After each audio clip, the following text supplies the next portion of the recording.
আপনাদের মাঝখানে এরকম অনেকেই রয়েছে যারা একটা আইফোন কেনার পরপরই চলে যান সেটা নিয়ে দারুণ কোয়ালিটির ভিডিও এবং ছবি তুলতে, বাট সেটা কিন্তু অনেক সময় আপনাদের এক্সপেকটেশন ওয়াইজ হয় না, কারণ আপনারা অনেকেই কিন্তু আইফোনের হিডেন সেটিংসগুলো জানেন না। আইফোনের কিছু সেটিংস রয়েছে ক্যামেরার, যেগুলো কিন্তু বাই ডিফল্টভাবে নর্মাল থাকে, সেগুলো আপনাদের কেনার পরে নিজেদের মতো করে চেঞ্জ করে নিতে হয়, তাহলে কিন্তু আপনারা একটা আইফোন থেকে তার সর্বোচ্চ পটেনশিয়াল আউটপুটটা নিতে পারবেন। সো আজকের ভিডিওটা তাদের জন্যই যারা এই সেটিং সম্পর্কে একদমই ধারণা রাখেন না। সো এই ভিডিওতে আমরা A to Z সেটিংগুলো কোনটা আপনাকে চেঞ্জ করতে হবে সবকিছুই বলে দেওয়া হবে। সো যারা জানেন তারা কিন্তু ভিডিওটা স্কিপ করবেন, বাট ভিডিওটা দেখার পর অনেকেই কমেন্ট করে জানাবেন না ভাই এসব তো আগেই জানতাম, এগুলো কে জানে না। এরকম অনেকে রয়েছে যারা এখনো আইফোনই কিনে নাই, সামনে হয়তো কেনার চিন্তা ভাবনা করছে। সো ভিডিওটা তাদের জন্যই যারা জানেন না। সো অবশ্যই ইনফরমেটিভ ভিডিওটার জন্য হলেও একটা লাইক করবেন, চ্যানেলটা সাবস্ক্রাইব করে না থাকলে সাবস্ক্রাইব করে পাশে থাকবেন। চলুন শুরু করা যাক। তো সর্বপ্রথম আপনারা চলে যাবেন আপনাদের ফোনের সেটিংস অপশনে। তো সেটিংসে যাওয়ার পরে এই মুহূর্তের লেটেস্ট আপডেট অনুযায়ী আপনারা একটু স্ক্রল ডাউন করে নিচের দিকে এসে এখানে চলে যাবেন ক্যামেরা অপশনে। সো ক্যামেরা অপশনে যাওয়ার পরে আপনারা প্রথমেই দেখতে পাবেন রেকর্ড ভিডিও। সো এইটা কিন্তু বাই ডিফল্টভাবে 1080p 30 fps এ থাকবে, আপনারা এটাকে চেঞ্জ করে 4K 30 fps এ দিয়ে নেবেন। বাট এখানে আপনাদেরকে বলি, আপনারা যারা আরেকটু স্মুথ ভিডিও চান, যেটাকে একটু স্লো করতে পারবেন এডিটে গিয়ে, সো এই চিন্তা ভাবনা যদি থাকে তাহলে কিন্তু আপনারা 4K 60 fps টা দিয়ে নিতে পারেন।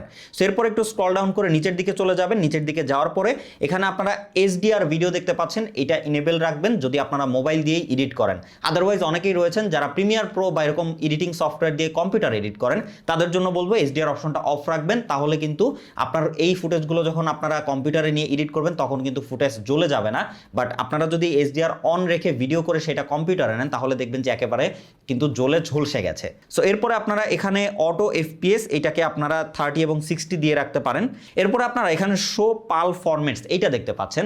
সো এই জিনিসটা কখন কাজে লাগে? সো এটা আসলে আপনারা যদি অন করেন তাহলে দেখতে পাবেন যে ওপরের দিকে আরও কিছু এখানে অপশন অ্যাড হয়েছে, যেমন 4K 25 fps, যেটা কিন্তু আগে ছিল না। সো এই অপশনটা পাল ফরম্যাটে চলে এসেছে। সো এইটা আপনারা কখন ব্যবহার করবেন? সো এই ফ্লিকারিং যখন করবে তখন কিন্তু আপনারা এই পাল অপশনে গিয়ে পাল অপশনটা ওপেন করে 4K 25 fps বা 1080p 25 fps এ যখন আপনারা ভিডিও করবেন তখন কিন্তু আপনার ভিডিওর এই ফ্লিকারিং অপশনটা আর আসবে না বা এই প্রবলেমটা আর হবে না। সো এরপরে আমরা এখান থেকে সুইচ করে ব্যাকে চলে যাচ্ছি। ব্যাকে যাওয়ার পরে এখানে রেকর্ড স্লো মোশন এইটা আপনারা 120 fps এ দিয়ে রাখবেন, কারণ 240 এটা যথেষ্ট স্লো এবং যার জন্য কিন্তু আপনার প্রচুর পরিমাণে আলোর দরকার হবে। সো যার জন্য এইটা আপনারা 240 fps এ দিয়ে রাখবেন। সো এরপরে আবার ব্যাক চলে যাবেন, যাওয়ার পরে এখানে রেকর্ড সাউন্ড এটা স্টেরিও রয়েছে, স্টেরিওই থাকবে। এরপরে আপনারা চলে যাবেন ফরম্যাটে। সো ফরম্যাটে যাওয়ার পর এখানে হাই এফিসিয়েন্সি এবং মোস্ট কম্প্যাটেবল রয়েছে, এখান থেকে আপনারা মোস্ট কম্প্যাটেবলটা সিলেক্ট করে দিবেন। সো এরপরে আপনারা চলে যাবেন প্রিজার্ভ সেটিংয়ে। এটা কিন্তু খুব ইম্পর্টেন্ট একটা জিনিস, কারণ আমরা বারবার যখন ক্যামেরায় ঢুকি তখন আবার নতুন করে সবকিছু চলে আসে, আমাদের আগের সেটিংগুলো চলে যায়। সো এই প্রিজার্ভ সেটিং থেকে আপনারা ক্যামেরা মোডটা ইনেবল করে রাখবেন, তাহলে আপনারা একবার যেই সেটিং করবেন পরের বার যখন আপনারা ক্যামেরা অ্যাপে ঢুকবেন তখন কিন্তু সেম সেটিংটাই থেকে যাবে। এরপরে আপনারা ক্রিয়েটিভ কন্ট্রোলস এটাও অন করে দিবেন, ডেপথ কন্ট্রোল এটাও অন করে দিবেন, এক্সপোজার অ্যাডজাস্টমেন্ট নাইট মোড এটা অফই থাকুক, এটা আপনার ইচ্ছে মতো আপনি দিয়ে নিতে পারেন। এই লাইভ ফটোর অপশনটা আপনারা অফ রাখবেন, কারণ এই জিনিসটা খুব ঝামেলার, কারণ লাইভ ফটো তেমন একটা সবারই দরকার হয় না, বারবার এটা অন হয়ে থাকবে। সেই জিনিসটা আপনারা বাই ডিফল্টভাবে অফ করে রাখবেন। এরপরে কিউআর কোড, তারপরে হচ্ছে শো ডিটেক্টেড টেক্সট এটা নর্মাল অন রয়েছে থাকুক। এরপরে রয়েছে গ্রিড অপশন। সো গ্রিড অপশনটা অনেক ইম্পর্টেন্ট, বিশেষ করে নতুনদের ক্ষেত্রে, কারণ এই গ্রিডের জন্য আপনারা দেখতে পাবেন আপনাদের ক্যামেরা অ্যাপে হচ্ছে এখানে কিছু লাইন চলে এসেছে, যার জন্য আপনারা আইডেন্টিফাই করতে পারবেন যে কোনটা মাঝখানে কোনটা সাইডে চলে যাচ্ছে। সো এই জিনিসগুলো আপনি অ্যালাইনমেন্ট ঠিক রাখতে এই গ্রিডটা ব্যবহার করতে পারেন ক্যামেরা অ্যাপে। এরপরে অনেক ইম্পর্টেন্ট একটা সেটিং, সেটা হচ্ছে mirror front camera. So mirror front ক্যামেরার বিষয়টা কি? বাই ডিফল্টভাবে আইফোন যখন আপনি নেবেন তখন আপনি দেখবেন যে ছবি তুললে ছবিটা উল্টে যাচ্ছে, মানে উল্টা হয়ে আসছে। সো এই জিনিসটা কিন্তু এইটার জন্য হয়। সো আপনারা এই অপশনটাকে অন করে দিলে তখন কিন্তু আপনি যেইভাবে সেলফি তুলবেন আপনার সেলফিটা কিন্তু ওইভাবে আসবে, না হলে কিন্তু আপনার সেলফিটা উল্টা আসবে।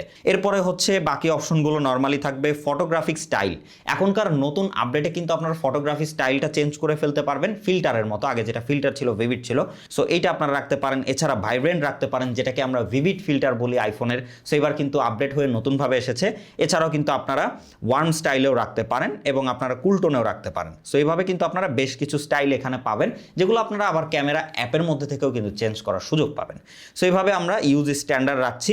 এরপরে হচ্ছে বাকি যেই জিনিসগুলো রয়েছে সেগুলো মোটামুটি নর্মাল রাখলেই হবে। সো এগুলো আমরা বললাম সেটিংস অপশন থেকে আপনাকে কি কি চেঞ্জ করতে হবে। এরপরে রয়েছে যে ক্যামেরা অ্যাপের মধ্যে কিছু চেঞ্জেস রয়েছে, যে যেগুলো কিন্তু আমরা আপনাদেরকে আউটডোরে গিয়ে দেখাচ্ছি। সো চলুন যাওয়া যাক। সো ক্যামেরা অ্যাপের যে সেটিংসগুলো তার মধ্যে সব থেকে গুরুত্বপূর্ণ যেটা আমি মনে করি সেটা হচ্ছে অনেকেই যারা পোর্ট্রেট ছবি তুলেন, পোর্ট্রেট মোডে আসার পর ডিরেক্টলি জাস্ট এভাবে ধরে আপনারা কিন্তু পোর্ট্রেট ছবিটা তুলে ফেলেন।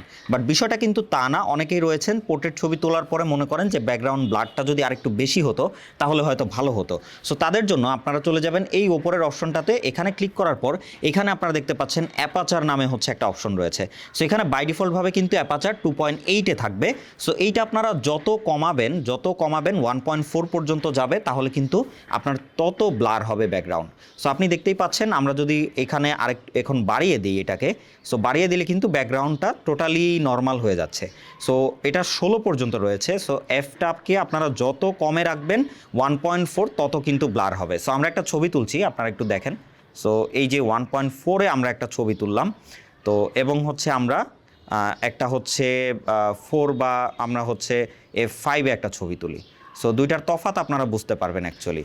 সো এখন হয়তো আপনারা স্ক্রিনে দেখতেই পাচ্ছেন এটা হচ্ছে F5-এ আমরা তুলেছি, আর আরেকটা হচ্ছে দেখেন F1.4-এ তুলেছি।